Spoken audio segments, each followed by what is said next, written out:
nongeye kugusuhuza aho uri kose amahoro y'Imana abana impande enye z'igihugu iburasirazuba riburengera bwaryo amajyepfo n'amajyaruguru. Twababwiye ko tubagezaho inkuru zitandukanye z'amakuru agiye atandukanye aturutse impande n'impande z'isi, tukabagezaho ku gihe kugira ngo mujye mukomeza mubura natwe gatanu kuri gatanu. N'abandi rero babategura ibiganiro byiza OG-TV-show aho uri hose irakwifuriza amahoro y'Imana abane nawe, cyane cyane abari mu majyepfo majyaruguru iburasirazuba iburengera bwaryo ndetse n'abari mu mujyi wa Kigali tutabibagiwe. Icyo nagusaba kano kanya rero ukabatira kora subscribe kuri channel yacu, kora subscribe, ukore like, share, tubane neza gatanu kuri gatanu. Ku nkuru rero se cyangwa inkuru OG-TV-show yaguteguriye aka kanya cyangwa se uyu munsi, ni inkuru yatangaje abantu batari bake cyane rwose, irimo iravugwa na benshi.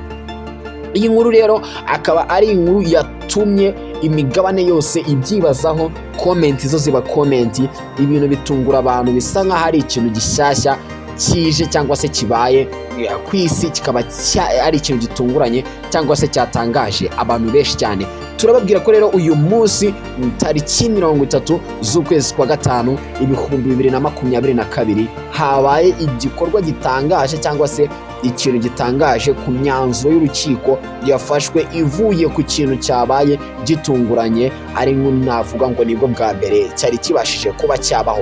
Uyu munsi rero ndakubwira ko inama, nikubwira inama abenshi mwakurikiranye wahise umenya ngo ese hagiye kuba havugwa iki. Tukaba nkubwira ko rero muri Sudani rero habereye iki. Muri Sudani y'Epfo haravugwa inkuru idasanzwe aho inama yakatiwe igifungo cy'imyaka 3.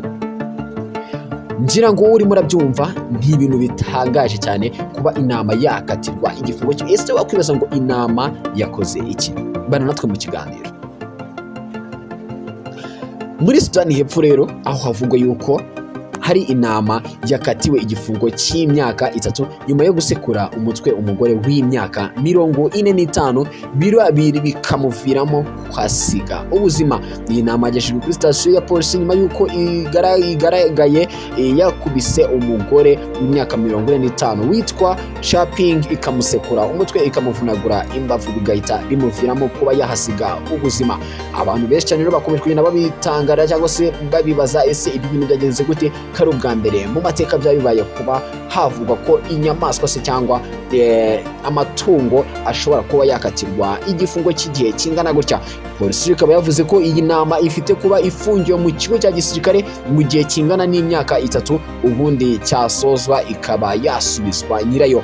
Abatari bake bakomeje kwibaza kuri ino nkuru, bibaza uburyo biraza kugenda, ariko urukiko rwo rukaba rwabwiye uyu mushumba nyiri inama yuko afite gutanga inka 3 mw'impozamarira akaziha ba nyiri kuba babura uyu mukecuru wabo. Iyi nkuru rero ikaba yatunguye abantu benshi cyane cyangwa se igatangaza abantu batari bake, bibaza ese ni gute inama yakatirwa igifungo cy'imyaka 3. Ndagusaba rero nawe uburyo urimo urabyumvamo cyangwa uburyo wumvishemo ino nkuru uduhereze comment y'uburyo ubyumvamo. Ese wowe urumva koko ko inama yagakwiye kuba yakatirwa igihe kingana n'imyaka 3? Ese inama mubaye musanga byarenganye se cyangwa hari icyo yabanje gushwana n'uyu mukecuru? Murabizi ko inama itavuga, zitwumva ko yaba yashaka umwavuka ngo abe yayiburanira, urumva ko ari ibintu bitangaje. Ese wowe urabyumva ute nkawe ukurikira OG-TV-show? Icyo nagusaba comment yawe irakenewe kuri ino nkuru kugira ngo dukomeze tubane neza gatanu kuri gatanu. Wakoze kubana nanjye kandi murakoze gukurikira, murakoze kuba mukurikira ibiganiro bya OG-TV-show aho muba muri hose, ku makuru meza ari update tubategurira kugira ngo mugubwe neza.